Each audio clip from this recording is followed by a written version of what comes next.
Hello everyone, welcome to another MCAT ACE lecture. In today's lecture, we are going to discuss the recombinant DNA and the biotechnology. This is actually one of my favorite lectures. I'll get a chance to show you how we can use all these techniques to create different transgenic animals for studying human diseases, how we can create a recombinant DNA for production of different proteins, like for instance insulin, for treatment of human diseases, and so on. So this is, in my opinion, one of the very cool lectures that shows us how we can use the advancement in genetics in helping the humanity.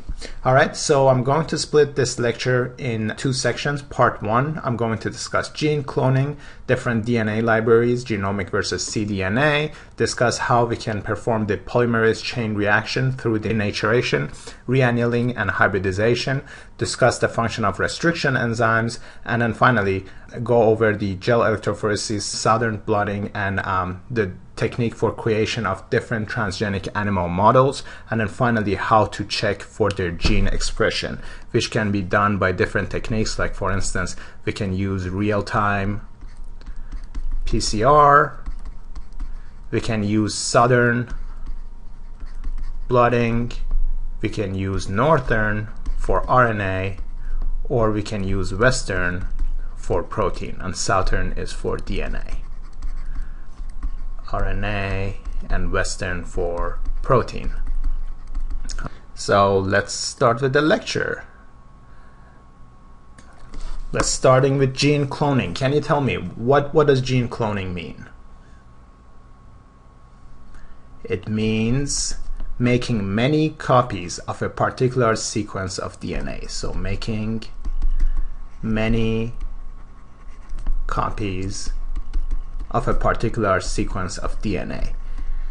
And for gene cloning, it has to be done through a series of steps. In step one, a fragment of DNA which contains our gene of interest is cloned into a circular DNA called vector. So here we have the vector, and then we open it up with a restriction enzyme and insert our gene of interest inside the vector. And now this resultant DNA is called recombinant DNA because it's actually being artificially made by combining constituents from different organisms. So here now we have a recombinant DNA.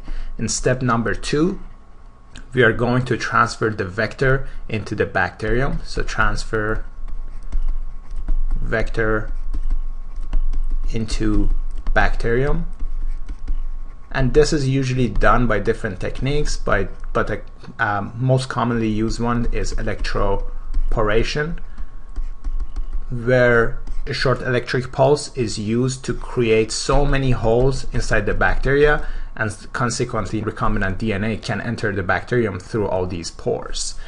In step number three, actually let me pick a different color. In step number three, we'll let the cell divide.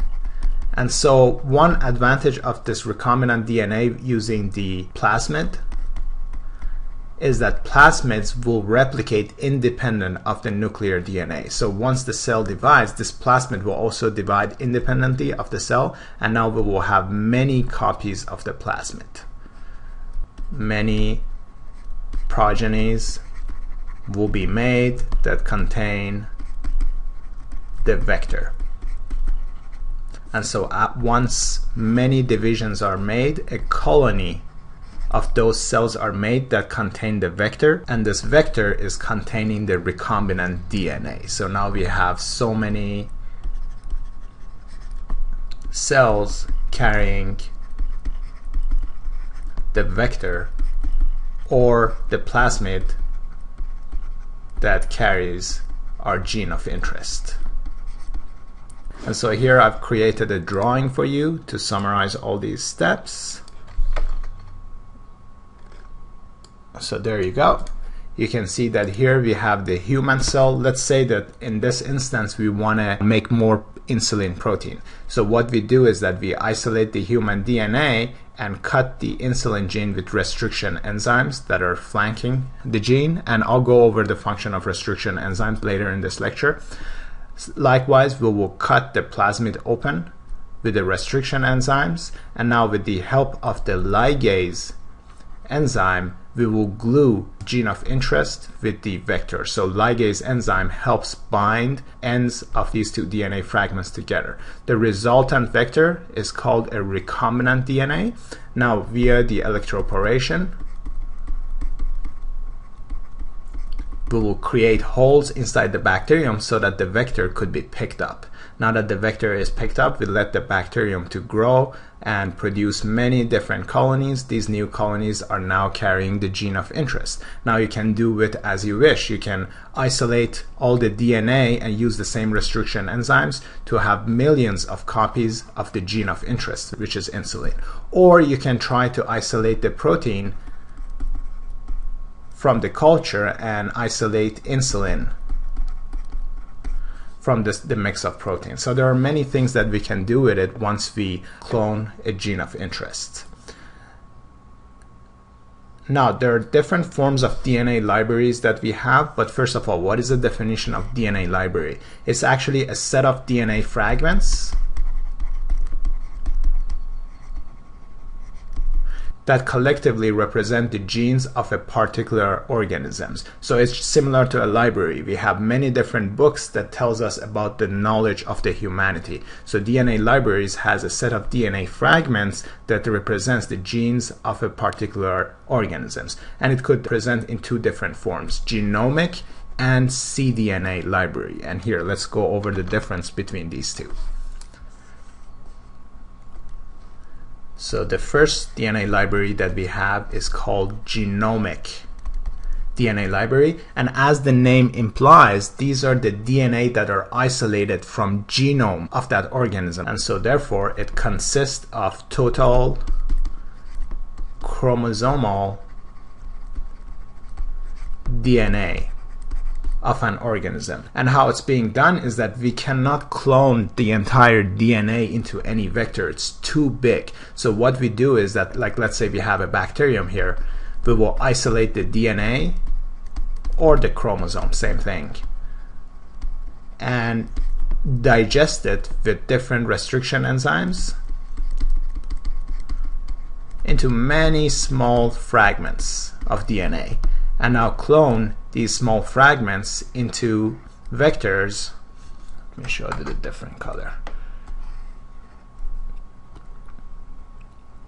That would carry different ones. So now we have many different vectors that each of them are carrying a different DNA fragment, but they collectively represent the entire genome of this bacterium that we've been testing right here.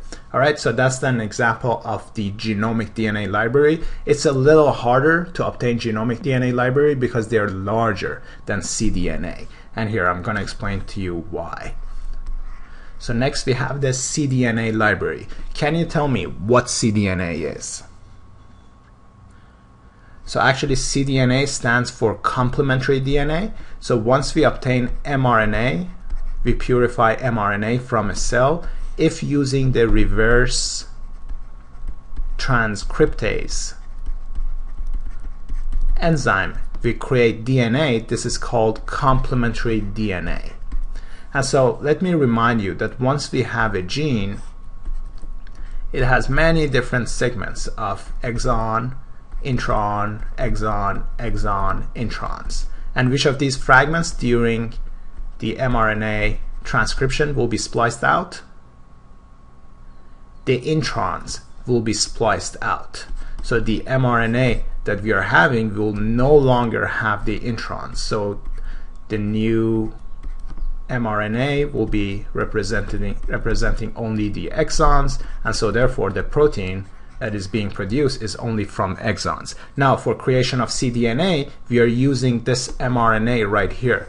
So there are no introns once we are creating the cDNA, and so therefore it's much shorter than the genomic DNA, and so it gives us the advantage of being easier to be cloned in different vectors and different plasmids. So it's easier to clone cDNA, but then the disadvantage is that it lacks introns. This cDNA doesn't have introns. So if someone is interested, for instance, in studying different splicing pattern or alternative splicing, it cannot be done with the cDNA library. They have to use a genomic library. So now let's go back and discuss genomic DNA cloning in a little more detail. So in the very first step, DNA is isolated and purified from the organism of interest, and then it's digested with the restriction endonucleases. So endonucleases, in order to yield many different small fragments of the DNA that collectively represent the genome of that organism of interest we are working with. Now, regarding the restriction enzymes, basically restriction enzymes are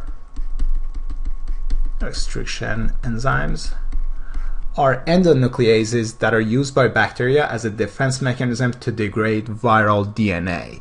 And since viral DNA is not methylated versus bacterial DNA is methylated, the bacteria endonuclease can tell, oh, this is our DNA, we don't want to digest that one, versus the viral DNA is not methylated. And so therefore, endonuclease is used by bacteria to attack viral DNA and defend themselves against lysis. And how these restriction enzymes work is that they recognize certain sequences and cut DNA in that position. So let me show you an example of a restriction enzyme. Here is another drawing that I have created for you. So there we go. We have different restriction enzymes. Here I'm giving you an example of two of them. One is called EcoR1, which recognizes this specific DNA sequence called GAATTC. So this is in one direction, and then reading in the other direction, it reads in the same order, GAATTC. So both directions is giving us the same DNA sequence, and these are called palindromic sequences, meaning that the nucleic acid sequence on the double-stranded DNA in a 5' to 3' direction reads the same for both strands. And not necessarily all of the restriction enzymes cut at palindromic sequences, but most of them actually do. And so here is an example of two of them where we are getting palindromic sequences. So here the same with the ALU1, you can see we have AGCT in one direction and AGCT exactly in the other one as well, 5' to 3', 5' to 3'. Now let me show you how after cutting these DNAs what happens. So here we have the EcoR1. It's showing you the path of how the enzyme will cut the DNA, as a consequence of which now we have two sticky ends and the DNA is separated from each other. The other enzyme on the other hand is cutting straight, and so therefore it will create blunt ends. Now once we have these sticky ends, so here we have a plasmid, let's say that we cut it, we have a double-stranded DNA plasmid that we cut it with EcoR1. So there we go. So now we have two sticky ends. And if we have our gene of interest that has the same restriction enzyme sites on the both ends, we can also cut it with EcoR1 and create similar sticky ends. Now these two sticky ends are willing to bind to the plasmid, and so if we add ligase enzyme to our mix, it would hasten the binding of DNA fragments to the plasmid and create a recombinant DNA. So here I'm showing you a double strand because I wanted to present the sticky ends to you. And so here again I've created another drawing for you. There you go. I'm showing you how the plasmid has all these restriction sites that can be recognized by our specific restriction enzymes. Cut it open. So this fragment is lost here, right? And we don't need that, that's fine. But it's cut open.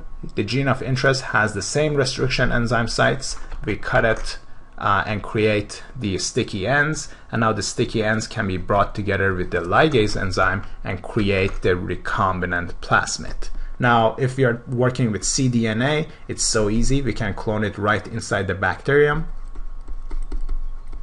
because it's small enough that can be cloned inside bacteria. But if you are working with genomic DNA, not every plasmid can carry these genomic DNA because they're so large. So we have to use the M13, which is a bacteriophage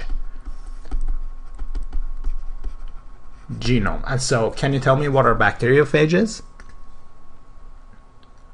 These are basically viruses that lyse bacterium. That's why bacteriophage, that's the name given to it. So if you have cDNA, we can clone it inside bacterium, but if it's genomic DNA, we have to use a bacteriophage and a special plasmid for transfer called M13.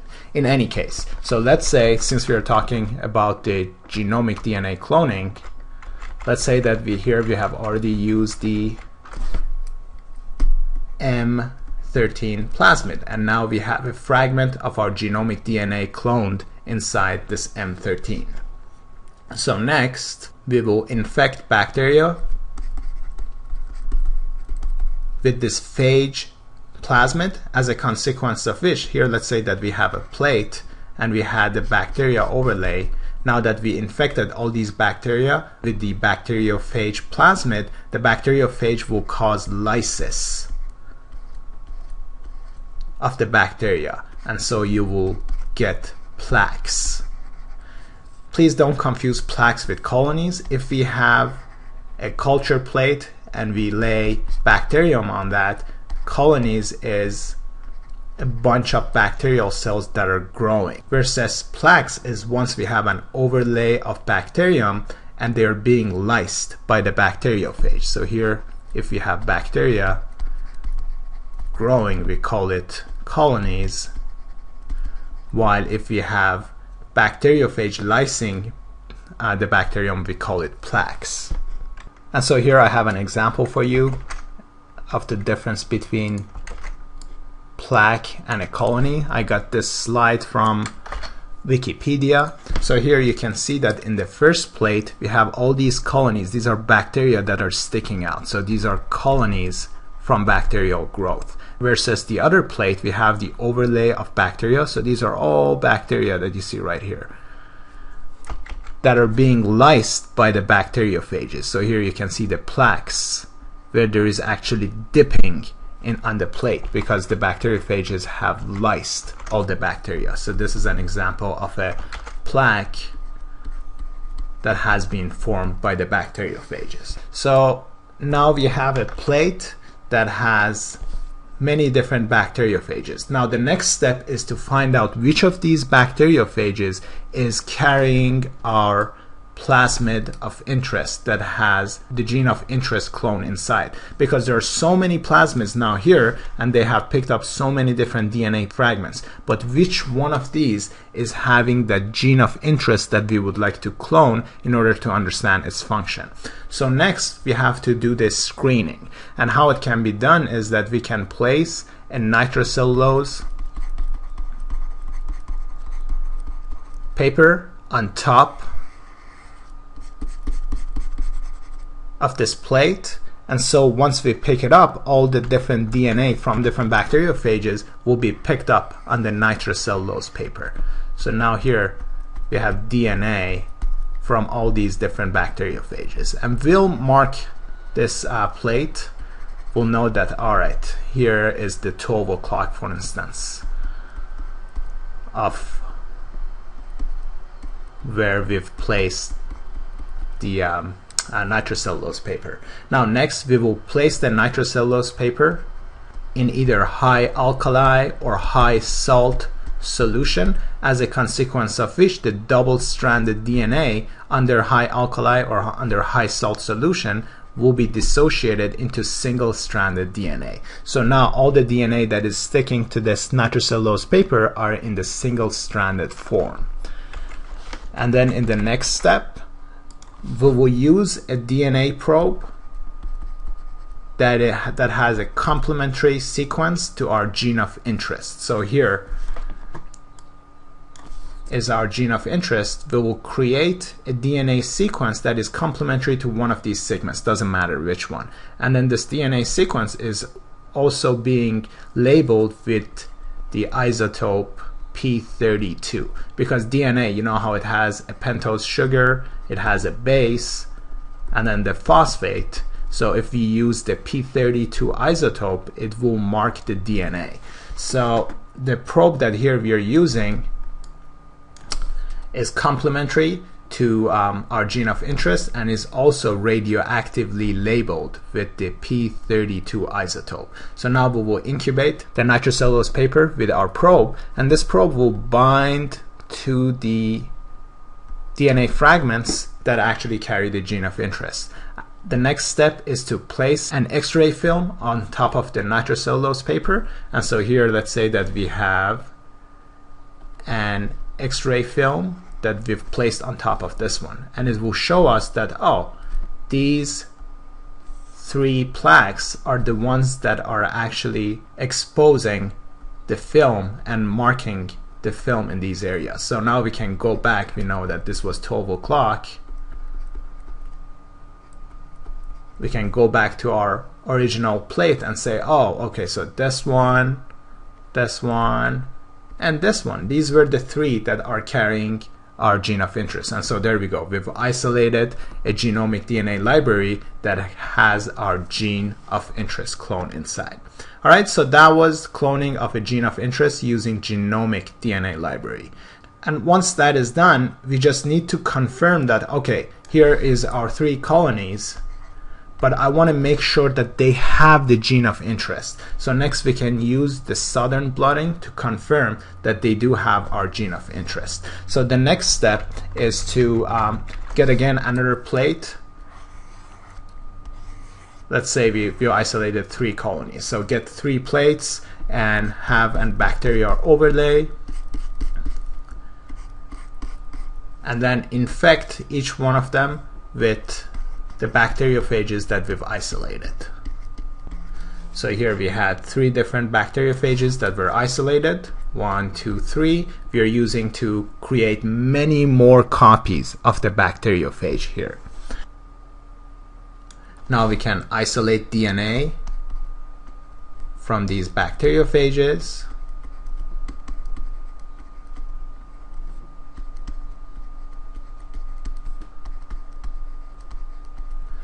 In the next step, we will run them on gel electrophoresis. So here is an gel electrophoresis apparatus where we can load our DNA and let them run. So here we have the negative pole and we have the positive pole there. The DNA has the phosphate backbone. So here I'm giving you an example of a nucleotide. You see how the nucleotide is made of a base, of a pentose sugar, and of a phosphate group. This phosphate group is negative, so the negative backbone of DNA makes DNA attracted towards the positive pole of the electrophoresis apparatus. So all the DNA will be isolated. The larger fragments have difficulty moving through the pores of the agarose gel, while the smaller fragments can easily move through the pores. So the ones that you get on top are larger DNA fragments, and the ones that you get at the bottom are smaller ones. So now that we've isolated the DNA, the next step is to confirm that some of these fragments are actually having our gene of interest. And so here we can use a southern blot, and that I have explained for you a little later. So here we've isolated the DNA on the agarose gel. We will place the gel onto an alkali or salt solution in order again to dissociate the double-stranded DNA into single-stranded DNA. So double-stranded DNA into single-stranded DNA. And we have a stack of paper towel on top and a nitrocellulose paper on top of the gel. So what happens now is that the solution will go through the gel through the nitrocellulose paper in order to get absorbed by the stack of paper towels. And so as it's going through, 2 things will happen. 1, single-stranded DNA will double-stranded DNA will dissociate into single-stranded DNA, and second, all the DNA from the gel will be transferred to the nitrocellulose paper. Now we have a nitrocellulose paper that has single-stranded DNA. And now we will hybridize this paper with P32 labeled nucleic acid probe. So similar probe that we have used earlier for marking the plaques that is carrying the gene of interest, we can use the similar probe here because it will bind our gene of interest.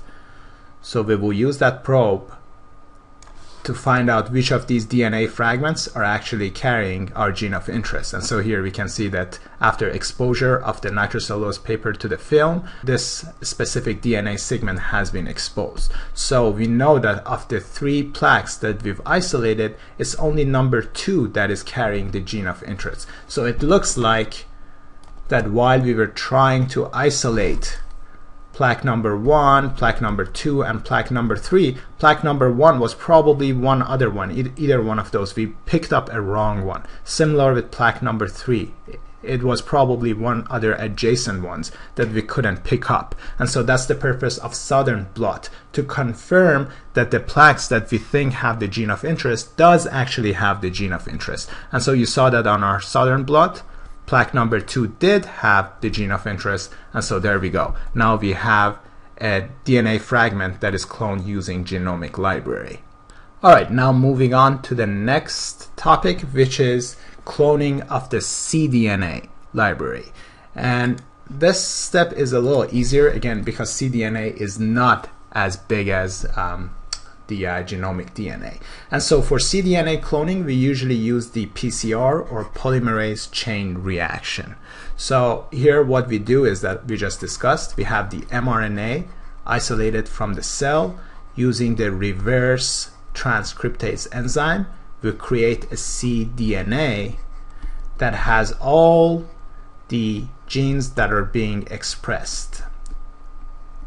So again, that's another advantage of genomic DNA, is that it represents all the genes in a genome of a cell, versus cDNA is only the genes that are being expressed, because we are using mRNA to create cDNA. So what if there are some genes that are silent? Those silent genes will not produce mRNA, and so therefore if we are looking for silent genes, we can't use the cDNA library. cDNA library will only give us genes that are being actively expressed. And of course, as we just discussed, introns are also not present in the cDNA library. But again, the ease of cloning makes us use the cDNA library as much as we can. Alright, so now we have the cDNA. We can next, in the next step, amplify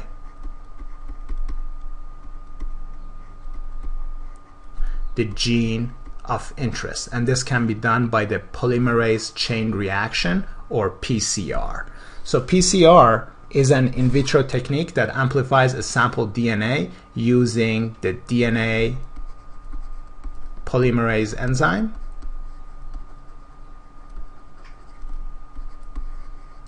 in conjugation with a supply of different nucleotides, including adenine, thymine, cytosine, and guanine. And then we have to supply a primer in order to amplify a region of interest. And here I'm going to go over that with you.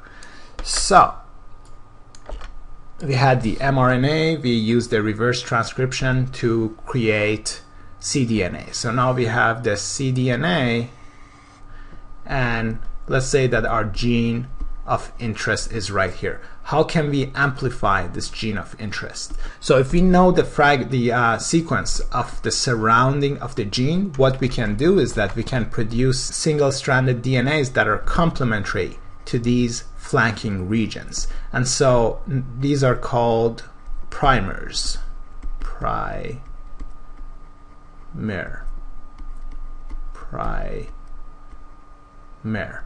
And then we have also nucleotides like adenine, guanine, cytosine, and thymine, and we have DNA polymerase. So I'd like you to remember these components that we have: primer, nucleotides, and DNA polymerase. Now let's explain how the PCR reaction will help us amplify the gene of interest.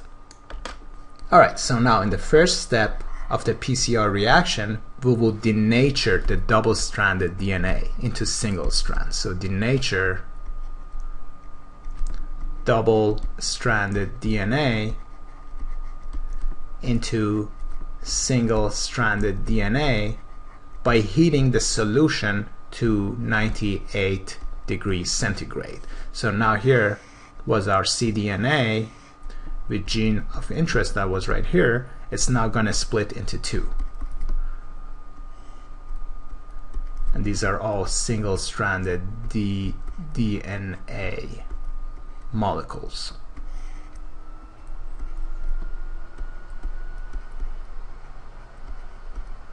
In the next step, so this was 98 degrees C. In the next step, we will lower the temperature to 64 degrees C in order to allow annealing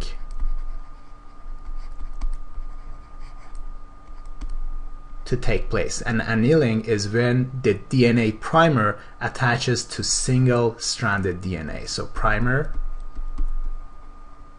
attaches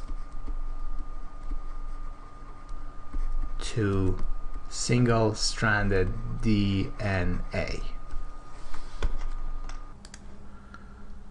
So now at 64 degrees C, annealing can happen. So here we got our single-stranded DNA.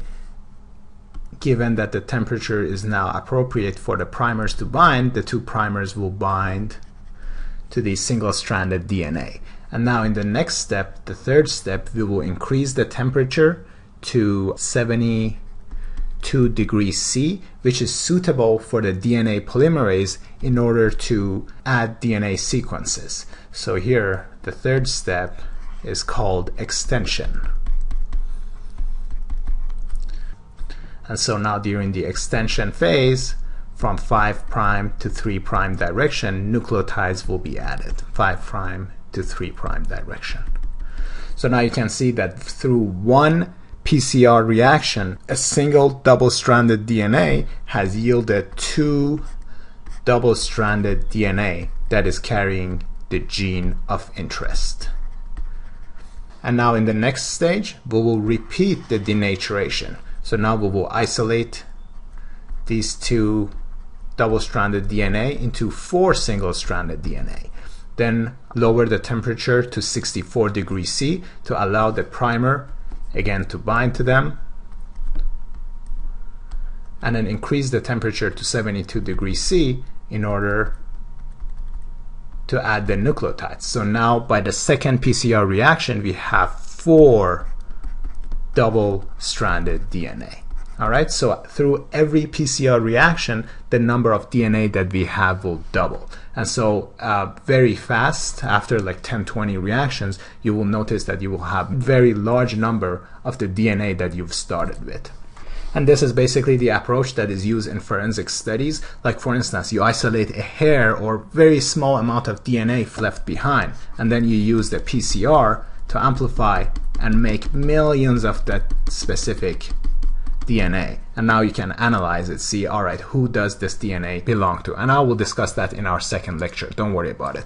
And so through the PCR, we can amplify the number of DNA strands that we are having. And so here again, I have another drawing for you that will show you all these steps that we just discussed. So there we go. We have the nucleotides, we have a primer, we have the template DNA with the gene of interest that we would like to amplify, and we also have the polymerase enzyme. We denature the double-stranded DNA into single-stranded DNA at 98 degrees C. During the annealing stage, 64 degrees C, the primers will bind, and then at 72 degrees C, the nucleotides will be added. And so here, a single double-stranded DNA has yielded 2 double-stranded DNA. And now cycle repeats. Again, try 98 degrees C, 64 degrees C, 72 degrees C, and now we have 4 double-stranded DNA. So now that we have many copies of our gene of interest, we can clone it into the vector that is special for E. coli and then express the gene in the E. coli. So the type of vectors that is used for E. coli is different than the bacteriophage. And here we have the advantage of including a antibiotic resistance gene, like for instance ampicillin in this instance. And so only the bacteria that are carrying this plasmid will survive in the presence of ampicillin, because this gene can break down ampicillin.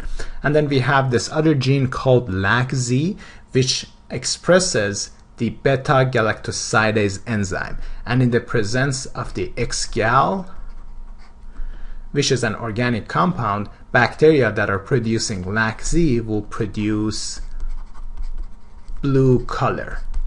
So keep that information in mind. One, we have the ampicillin resistance gene, and second, we have the LAC-Z on the original plasmid. And I'll explain for you why these are important. All right, so just like I explained for M13 vector, what we do is that with the EcoR1, we will use the digestive enzyme to open up the plasmid. And then we will cut the gene of interest with the same restriction enzyme. So here, you know that we have so many products of double-stranded DNA, all right, that have the gene of interest there. Once we are designing the primer, we try to include the restriction enzyme sites, like for instance EcoR1, in our primer. So all these genes are now being flanked by EcoR1 fragments. And so if you add an EcoR1 enzyme, restriction enzyme to it, you will get all the pieces of DNA that has the gene of interest cut out. So now we have millions of these pieces that are added to millions of these vectors that we are having. With the help of the ligase enzyme, you help anneal them together. Now, one problem may happen here, and it's that before the gene of interest has time to get inserted here, the plasmid may close on itself. And so we can have two different scenarios. One is that we will have the original plasmid, or second, we could have the gene of interest, and that's actually what we are interested in. We are only wanting bacteria that are carrying our gene of interest. All right, so we've done all these experiments, we've created the plasmids. Now we are using the electrophoresis technique in order to make some pores inside the cell membrane of the bacterium so that all these DNA plasmids can be picked up. And electrophoresis is done by a short electric pulse. All right, so now we can have different scenarios. Let's go through them. Okay, let's pick a different color. The first scenario is that bacteria may not pick up any plasmid whatsoever.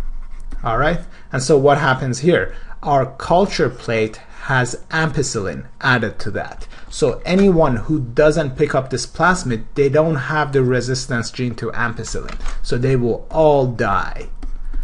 So any bacteria that doesn't pick up our plasmid will not show up on our plate because ampicillin will kill them. The ones that show up already have the ampicillin resistance gene. So now the ones that have ampicillin resistant gene, there could again be two scenarios for them. One, do they have the plasmid that does not have the gene of interest? So no gene of interest. All right, and if that happens, you can see that the LAC-Z gene is intact.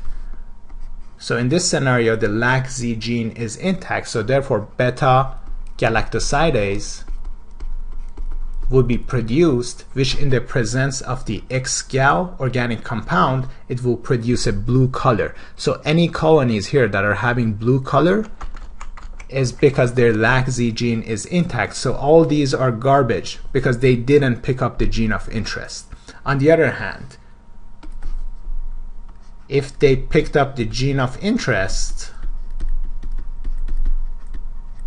then the LAC-Z gene is interrupted, and so therefore no more blue colonies will be produced. So all these white colonies are the ones that, one, are carrying the ampicillin gene, and so they survived, and two, they disrupted the LAC-Z gene, and that's why they're having the white color. So now we can isolate all these colonies and test to make sure that they do have the gene of interest.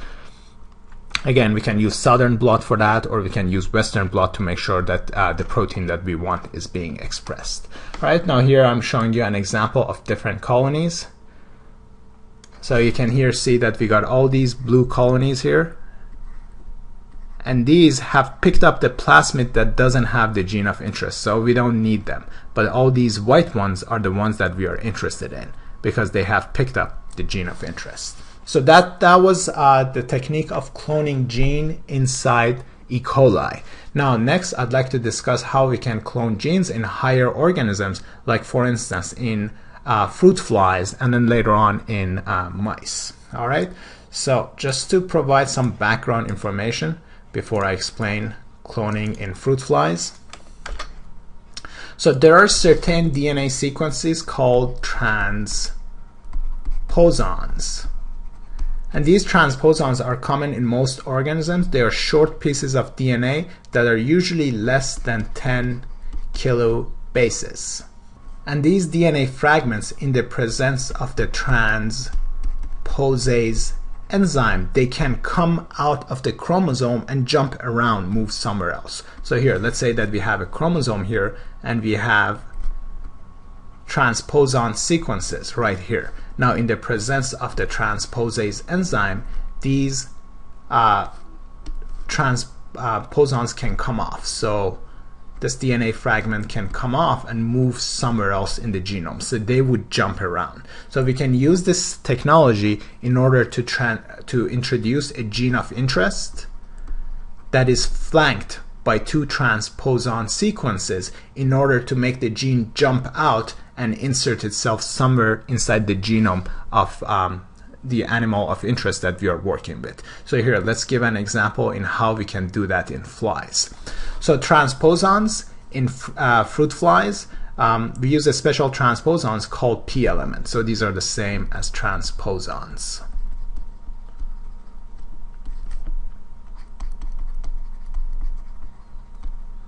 And so you can see that we have the gene of interest that is inserted in between the two transposons. In addition, we have a marker right here. So you know how in E. coli we use the blue color as a marker? We need some sort of marker in flies too, because you don't want to screen like thousands of flies to find out which one of them is actually carrying the gene of interest. So here we are using the W+ gene, which expresses red eye color. All right, so just keep that in mind. And then we have another helper plasmid that has the transposase gene. So let me ask you a question. Why don't we insert the transposase inside the same plasmid right here? Why should we insert it separately?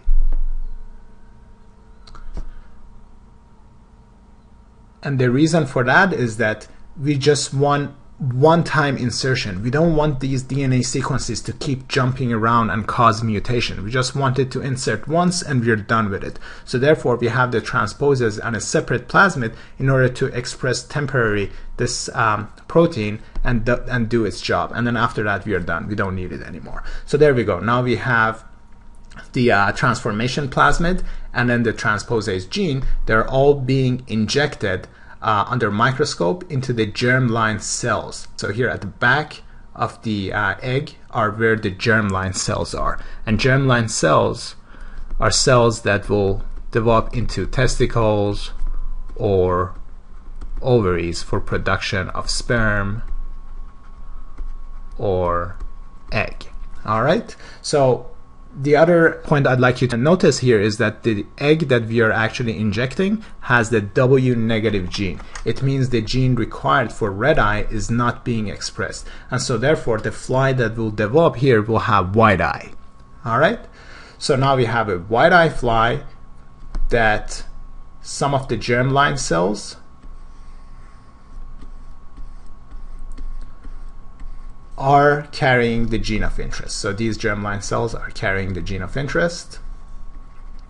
But then there will be also some other germline cells that don't carry the gene of interest because the transposase gene and the transposons didn't insert into their genome. Now, from here on, we will mate this fly with another fly of white eye color and check their progenies.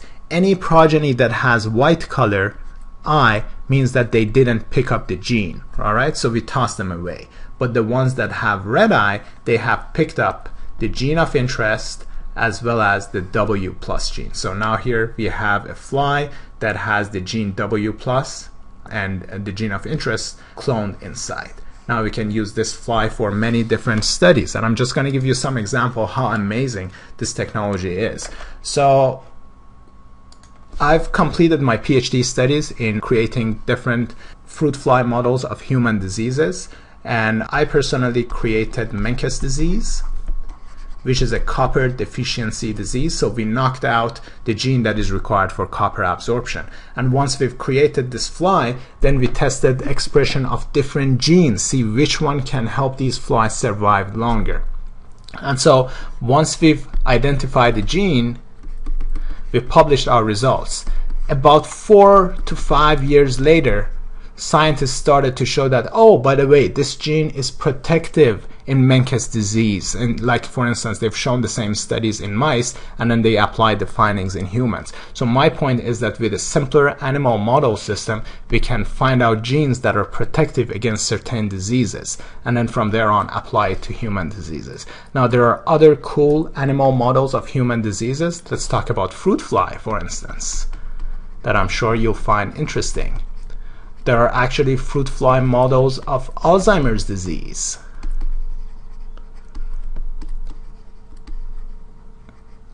And so basically the protein that is causing Alzheimer's disease is the amyloid beta 42. So this protein aggregates will cause degeneration of cells in the brain of humans and cause Alzheimer's disease. So same gene has been expressed in fruit fly brain, and it has been shown that these flies are now forgetting faster. But how do we check in flies that they're forgetting faster? So here we have a fly, and you expose them to odor A with no shock, and then you expose them to odor B with an electric shock. And then you provide them with a T-tunnel. You let flies go through the T-tunnel. Now they have the option to go through either path, but one of the path has the smell of odor A, the other one has smell of odor B. So normal flies remember that odor B had a shock, so it's not a good idea to go this way, so they'll go towards odor A.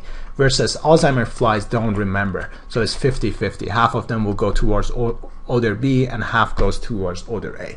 So now that we have a fly with Alzheimer's disease, we can now check different drugs or different gene expression or knock out different genes, see which one can help lessen the severity of disease in these flies. And so it's an efficient way of screening for different drugs.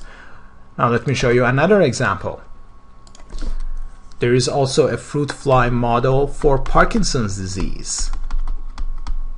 And there are different models. There are some that are being done by expression of alpha amyloid protein in their brain, or there are some other models that has been created by knockout of Parkin gene.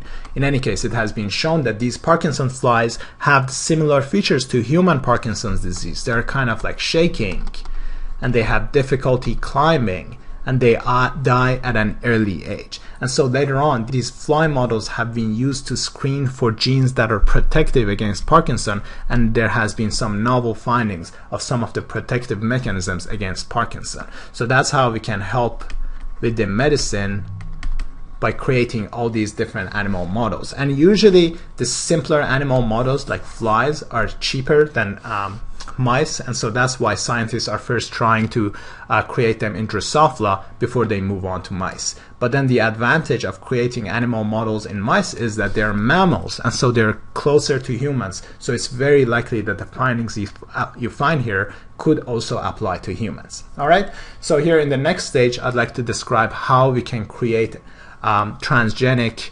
mice. And so there are two different techniques that we can use for inserting DNA into progenies. One is by altering the embryonic stem cells, or two, by injecting the parental germline cells, just as we did like in Drosophila, and I explained. So anyway, let's explain first the embryonic stem cell technique.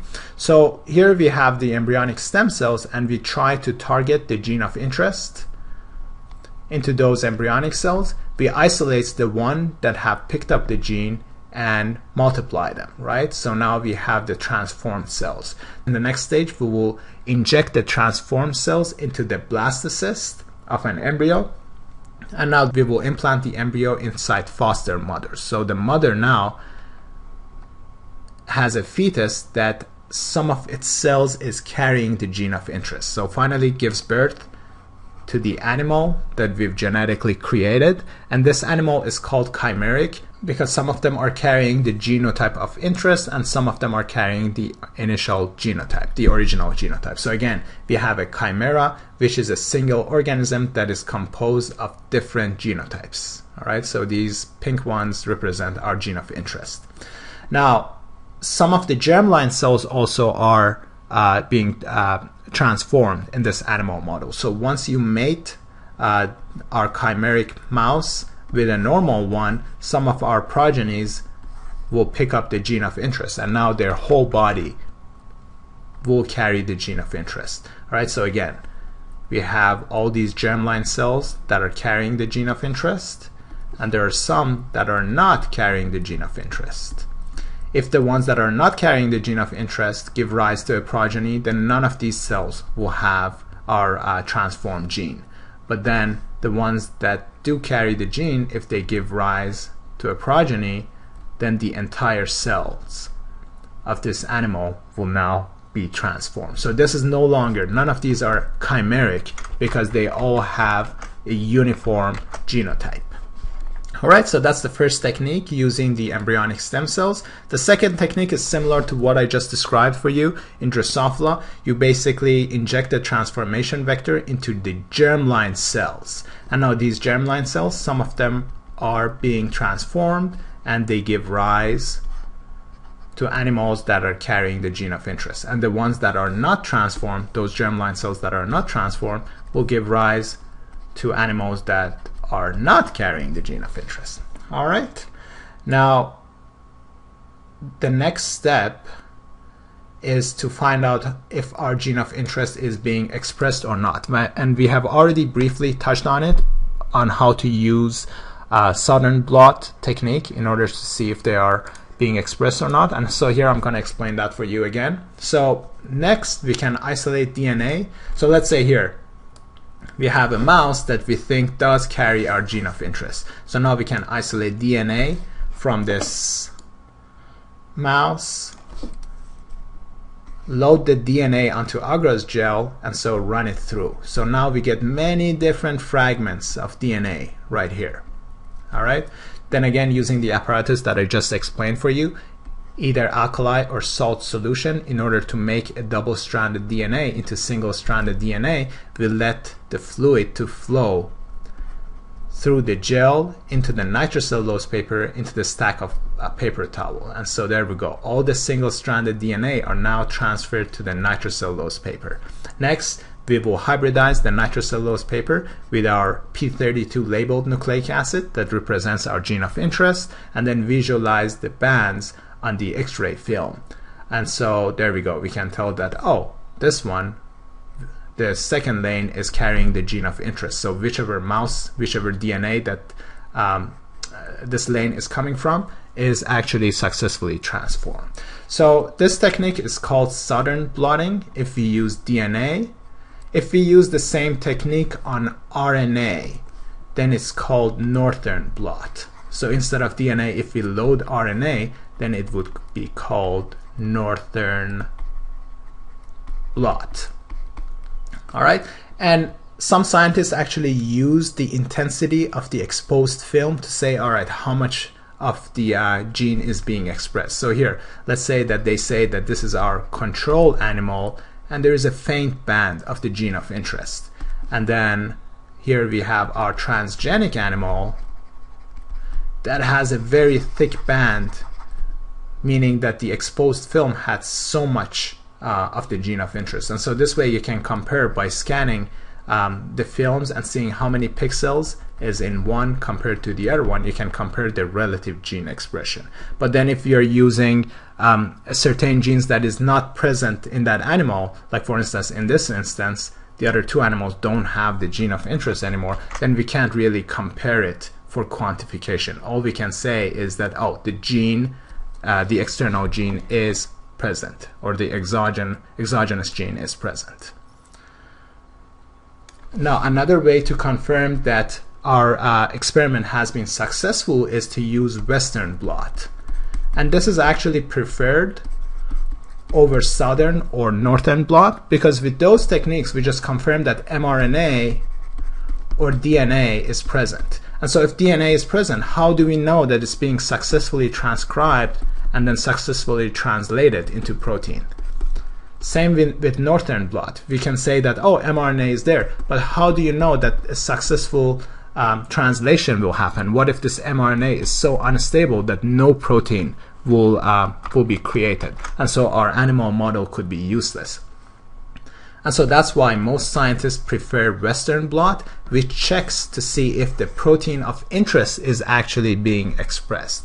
And so next I'd like to explain how Western blot is being performed. So let me clear the board here for you.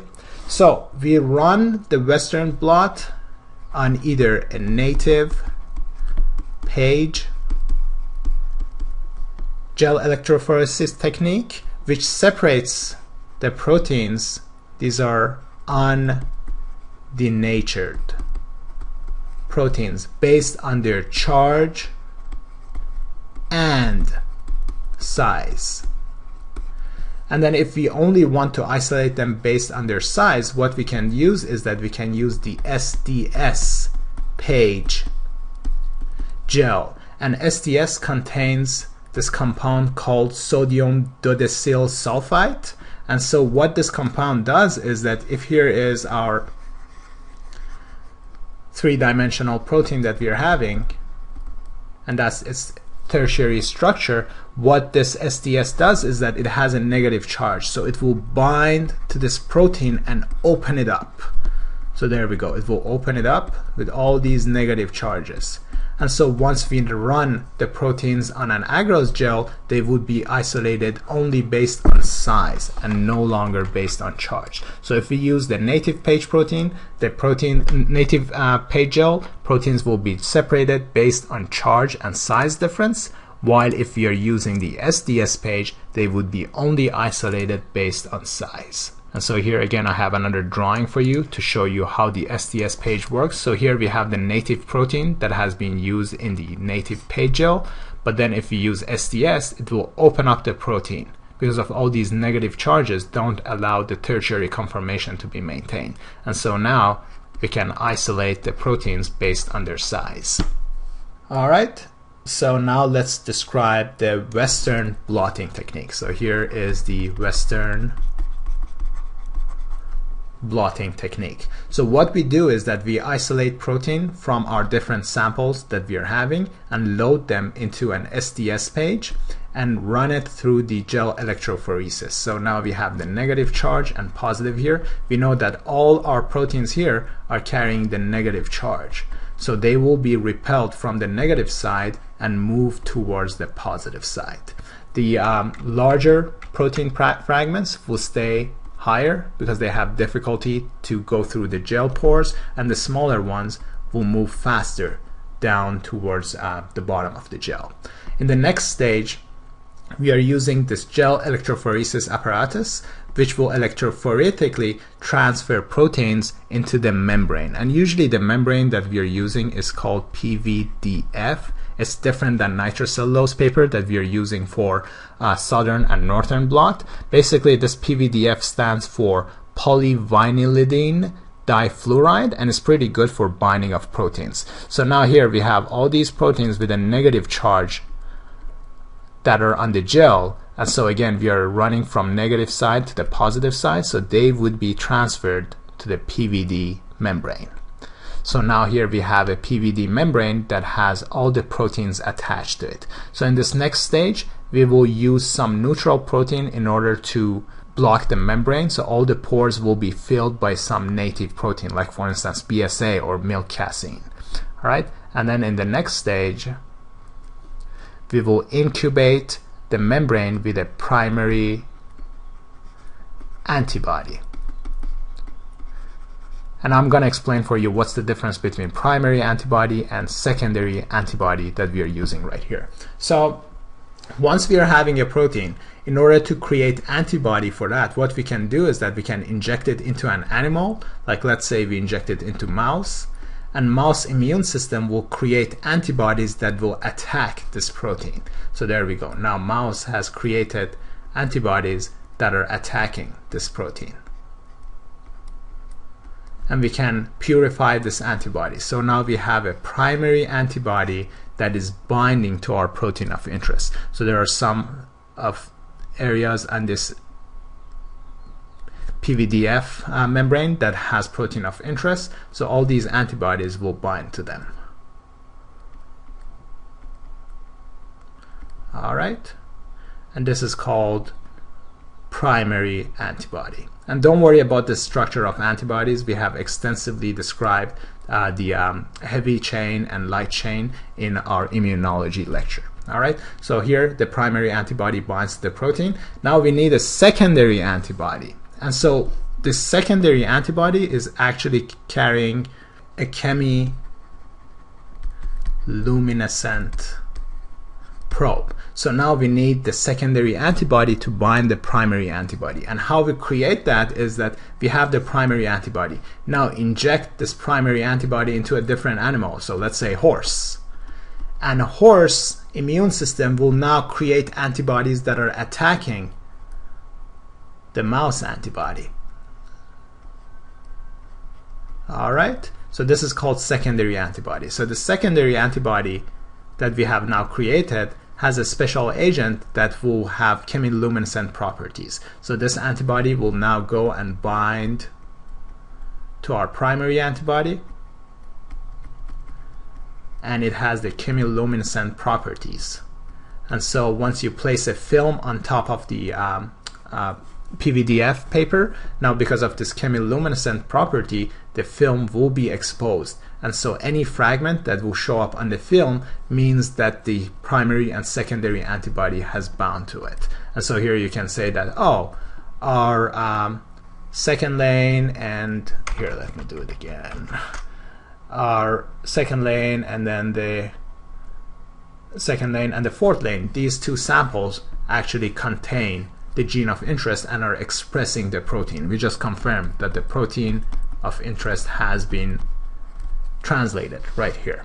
All right, and then the final technique that I'd like to describe for you, and after that we will do some sample question and conclude the first part of this lecture, is called quantitative real-time PCR.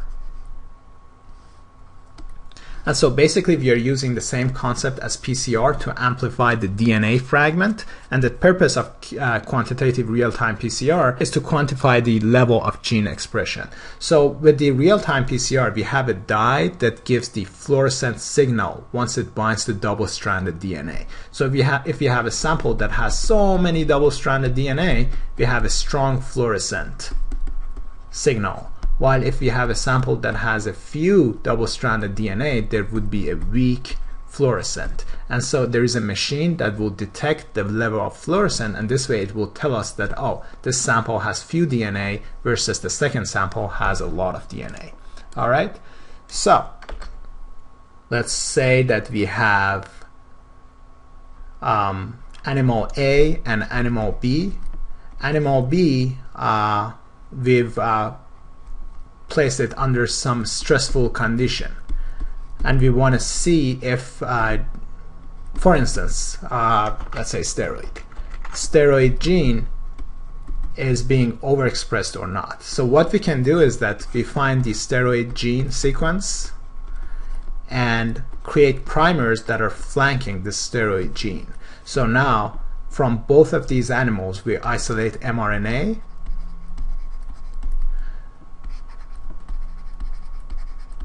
So this is for animal A, this is for, subject A and subject B, mRNA, and then using reverse transcriptase, create cDNA. All right. Now the number of these cDNA could be different between the two of them because subject B has been exposed to stressful condition, and we want to know if stressful condition affect the expression of the steroid protein. All right. So now from here on, we will use the real-time PCR to amplify these DNA fragments, and so we will get a graph that has, so the machine will detect the fluorescence signal from each of these samples. It tells us that sample A, for instance, it took 30 cycles for the sample in order to reach its peak, versus for sample B, it only took 25 cycles. 25 cycles for the fluorescein to reach its peak. So now here we can see that sample A took 30 PCR reactions while sample A took 25. So what's the difference between the two? 5 cycles. So as much as 5 cycles, sample B has more DNA. So 2 to the power 5. So it's 32 times more mRNA of the steroid has been expressed under stressful condition. All right, so that's one way of calculating the mRNA level. But again, we always prefer Western blot, but most of the time we don't have the antibody, because recall, for the Western blot we need the primary and secondary antibody. If we don't have those, we can't really carry out the Western blot, and so that's why most scientists just use the real-time PCR as a quick way of quantifying mRNA. So mRNA gives cDNA, and then here you can compare different samples. Now here, let me give you another example. So here we have the relative fluorescence. Here is our cycles of PCR, 10, 20, 30, and 40. Let's say that sample A took 20 cycles to reach its peak fluorescein, while sample B took 30. What's the difference between these two? Which of these are expressing the gene of interest at a higher rate? Sample A has the gene of interest expressed much higher because it only takes a fewer reactions. It only takes 20 reactions to reach the peak, while sample B, it takes much longer many more reactions to reach its peak. So there is 2 to the power 10 difference between the gene expression. So gene A has 2 to the 10 power higher gene expression compared to gene B. Now let's say we have another one called gene C, sample C, I'm sorry, not gene C, sample C, that takes 18 reactions to reach its peak. So compare sample C to sample A for me. Which one is expressing the gene of interest at a higher rate? Sample C, of course, because it takes 18 reactions to reach the peak, versus sample A takes 20 PCR reactions. So comparing A to C, 2 PCR reactions takes longer for A to be equivalent to C. So sample C has 4 times higher expression of the gene of interest that here we are amplifying using the real-time PCR. All right, and so that's about it. We are done with the first part of this lecture. We've already explained gene cloning, how we can do it with DNA library of genomic and cDNA. We explained different reactions of PCR, denaturation, re-annealing, and hybridization. We described the function of the restriction enzymes. We described southern blot, real-time PCR, northern and western blot, and then we've also discussed how to create different transgenic animals like mice or fruit flies. All right, now here I'd like to do some sample questions, and then after that we move on to the second lecture. So if you give me a second, I'm going to clear the board and come up with some practice questions. All right, there we go. We have 4 questions to practice right here. If you need time to go through them, please by all means go ahead and pause the video. The first one is, which of the following is not a component of polymerase chain reaction? Which of the following correctly labels this extension stage of the polymerase chain reaction? And then question 3, which of the following DNA probes is best suitable for hybridizing this specific nucleotide sequence? And then the last one is, which of the following DNA sequences could be a restriction site? All right, so if you need more time, you can pause the video and then start once you feel you're ready. All right, the first question. Which of the following is not a component of the PCR reaction? So without looking at the answers, we recall that we needed a polymerase enzyme, we needed a DNA template in order to amplify the gene of interest, we needed some primers, and we needed some nucleotides. So here, primers, nucleotides, DNA polymerase, restriction enzymes is not required for PCR. We can use it later on to cut the gene of interest out, but then it's not required for the PCR reaction itself. Next question. Which of the following correctly labels the extension stage of the polymerase chain reaction? So again, what happens at 94 or 98 degree? This is the denaturation stage, where the double-stranded DNA will be converted into single-stranded DNA. Then we lower the temperature to 64 degree. This is the re-annealing stage in order for probe to bind to the DNA template. And then at higher degrees, 72 degree, this is the extension stage, where the nucleotides will be added in front of the primer. And then we repeat the cycle. Again, we increase the temperature to 94 or 98, which is for denaturation, and repeat the cycle. There we go, annealing, extension, and so on. So the question is, which of the following correctly labels the extension stage? So it would be choice C, is marking the extension stage of the PCR reaction. All right, next question. Which of the following DNA probes is best suited to hybridize this nucleotide sequence? So here we have a 5' to 3'. In order to hybridize, we need, let me show it with a different color. We need a probe that is in 5' to 3' in the opposite direction.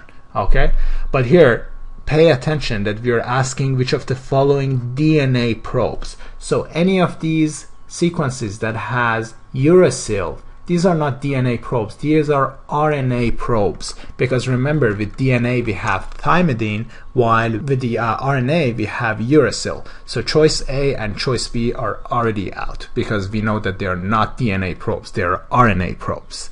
Now, of the other 2 choices, let's see. So here we have GUACUA.